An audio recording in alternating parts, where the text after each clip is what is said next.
काबुल में जो धमाका हुआ एयरपोर्ट के बाहर, धमाके में 13 लोगों के मारे जाने की खबर है। ये बताया जा रहा है तालिबान की तरफ से कि उनको अभी तक 13 लोगों के मारे जाने की खबर मिल रही है। काबुल सीरियल ब्लास्ट पर तालिबान की पहली प्रतिक्रिया है, लेकिन क्या और कहा जा रहा है तालिबान की तरफ से, आइए वो भी जानना बहुत दिलचस्प होगा। ये बताया है तालिबान ने कि 13 लोगों की मौत हुई है, उन्हें पता लग चुका है। अब तक ये 2 धमाके हुए हैं, इन 2 धमाकों में 13 लोगों की मौत की पुष्टि हो रही है। ये खुद तालिबान अब कह रहा है, लेकिन इसके आगे तालिबान ने अभी और ज्यादा कुछ नहीं कहा है इन धमाकों को लेकर। ये कहा जा रहा है कि टारगेट पर आर्मी थी, ब्रिटिश आर्मी और अमेरिकन आर्मी, और ये भी कहा जा रहा है कि उसके बाद धमाके के बाद गोलियां भी चली हैं। सुमेरा जी हाँ, और ये अब देखना दिलचस्प है कि इस पर तालिबान और क्या करेगा। इसके अलावा ये भी बता दें कि 13 लोग घायल हुए हैं, इसमें कुछ बच्चे भी हैं, ये भी बताया जा रहा है। यानी 13 लोग जो मारे गए हैं उसमें, माफ कीजिएगा, 13 लोग मारे गए, इसमें कुछ बच्चे शामिल हैं।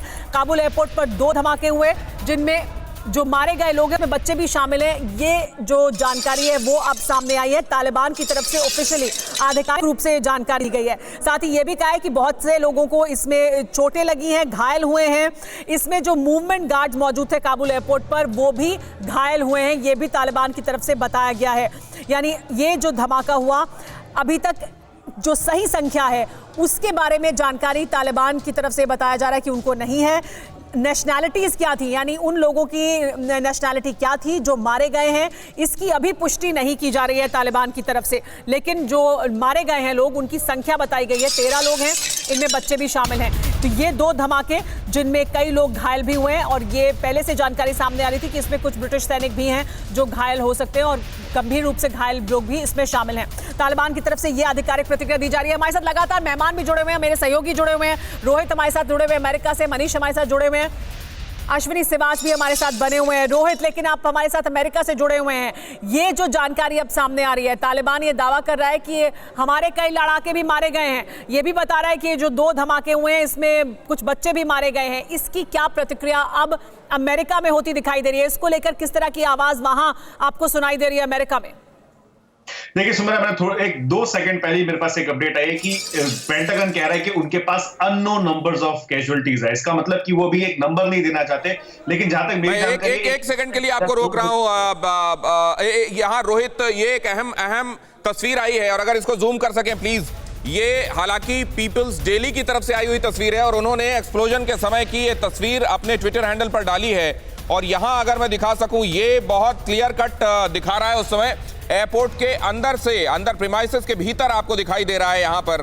हालांकि अभी ये जो तस्वीर आप देख रहे हैं, इसको जरा और क्लोज कीजिए अगर आप क्लोज कर सकते हैं, और यहां पर दिखाई देगा आपको कैसे धमाका हुआ और उस वक्त क्या स्थिति थी। यहां पर जो आपको वो जो सफेद सी चीज दिखाई दे रही है, वो धुएं का बड़ा गुबार है एक्सप्लोजन के बाद का।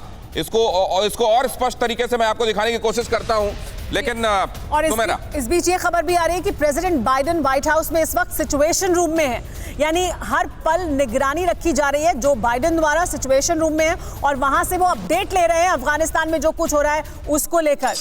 एक और बड़ी खबर आ रही है, वो भी आपको बता दें।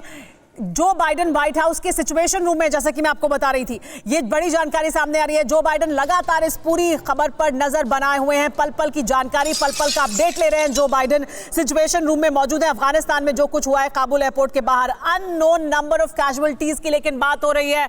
अश्विनी सिवाच जी, कितनी बड़ी संख्या हो सकती है? क्योंकि अननोन नंबर की बात करें, जो रोहित जानकारी दे रहे थे, उन्हें पेंटागन से जानकारी मिल रही है। बिल्कुल, देखो सुमेरा, मेरे हिसाब से जो मेरे सोर्सेज बता रहे हैं वो 70 के करीब है, और मुझे लगता है कि कैजुअलिटी काफी है। और इसमें कोई शक नहीं कि जिस इलाके में उन्होंने किया है वो इलाका ऐसा था जहां पर ज्यादा से ज्यादा लोग थे, और मुझे लग रहा है कि हर एक चीज को मद्देनजर रखते हुए इस्लामिक स्टेट की तरफ चांसेस ज्यादा हैं। हो सकता है तालिबान करे, पर मुझे लगता है इस्लामिक स्टेट, क्योंकि मेरे जो सोर्सेज बता रहे हैं उसका रीजन है, क्योंकि एक तो इनके पास इनपुट बड़े वाइबल थे कि कुछ ना कुछ करने वाला है इस्लामिक स्टेट, मगर ये सच्चाई है कि कहीं ना कहीं इस्लामिक स्टेट का इतना अभी भी होल्ड है, जो तालिबान बार बार बता रहा था कि अलकायदा और इस्लामिक स्टेट अभी अफगानिस्तान में नहीं है, मगर ये सच्चाई नहीं है। इस्लामिक स्टेट काफी हद तक है, और ये जो है 2 एक और आईडी ब्लास्ट हुई है जो कि एक प्रकार से ब्लास्ट नहीं हो पाई, वो काम नहीं कर पाई, और हो सकता है कि और भी धमाके हो आने वाले समय में। अश्विनी सिवाच जी, आपको रोकूंगी। फिक्र आपकी, सोमवार से शुक्रवार रात 9 बजे सिर्फ TV9 भारतवर्ष पर।